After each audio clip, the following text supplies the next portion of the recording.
Préparer, mise en route des moteurs. Voilà, la pushback est terminée. Il a la broche, il me fait signe, fait les essais des commandes, lui dit au revoir. Donc là, on demande l'autorisation du contrôle et on roule pour le point d'attente. On se remet en question en permanence. On étudie en permanence. On est contrôlé en permanence. Mes grands-parents habitaient à côté d'un aéroclub et un jour, j'ai fait un baptême de l'air et voilà, ça s'est passé comme ça. En fin de maths spé, j'ai perdu ma visite médicale et j'ai été inapte définitive. C'est pour ça que j'ai fait une école d'ingénieur avant. Et puis j'ai fini par la récupérer et ça fait 30 ans que je suis en dérogation médicale. Mais ça se passe très bien. J'ai pas pu être pilote juste après mes études parce qu'il y avait la guerre du Golfe. Donc comme beaucoup d'entre nous, j'ai dû attendre. Et pendant l'attente, j'ai fait de la finance, mais j'ai beaucoup aimé aussi. L'aéronautique, c'est très cyclique. Il y a des périodes très fastes où il y a beaucoup de place pour beaucoup de gens. Et d'autres, on vient de le vivre avec la crise du Covid, où tout d'un coup, tout se ferme, quoi. Donc c'est bien aussi d'avoir un backup. D'être ingénieur, c'est bien pour être pilote, ça aide, puisqu'on fait beaucoup de... Enfin, c'est quand même assez technique.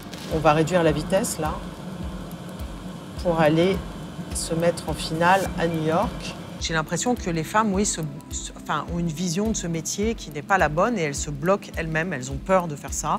J'en discutais avec une femme médecin qui me disait qu'elle se tournait vers la médecine alors qu'elles sont tout aussi douées dans les sciences que les hommes parce qu'elles pensent que c'est une profession libérale et qu'elles vont pouvoir adapter leurs horaires. Chez nous, à Air France, il y a plein de moyens d'adapter ces horaires. Oui. Voilà, on a New York devant, on a l'aéroport qui est juste devant, là on voit la piste allumée. Après, est-ce qu'il ne faut pas non plus emmener un peu plus les filles sur les terrains d'aviation quand elles ont 15 ans? Mais mon père, qui n'était pas du tout dans l'aviation, quand je lui ai dit je veux un baptême de l'air pour mes 15 ans, il a dit non au début. Parce que dans son schéma mental, c'était pas possible. Donc il y a quand même un problème culturel.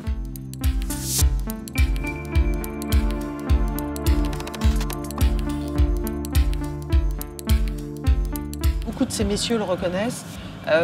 On a des approches qui sont différentes. En tant que commandant de bord, on est moins dans l'autorité, on est plus dans la responsabilité, je pense. Ellis Island, la Statue de la Liberté, Manhattan, Hudson River. Pas facile de s'y poser. J'ai eu une vie de maman épanouie. Je pense que mes garçons n'ont pas souffert de mes absences. Ils ont beaucoup bénéficié de mon métier aussi parce qu'ils ont pu voyager avec nous. Ils ont pu s'ouvrir sur le monde. Je pense que ça a été que du positif pour eux, en tout cas. 1000. Là, on va bientôt se poser. Je vais reprendre l'avion à la main.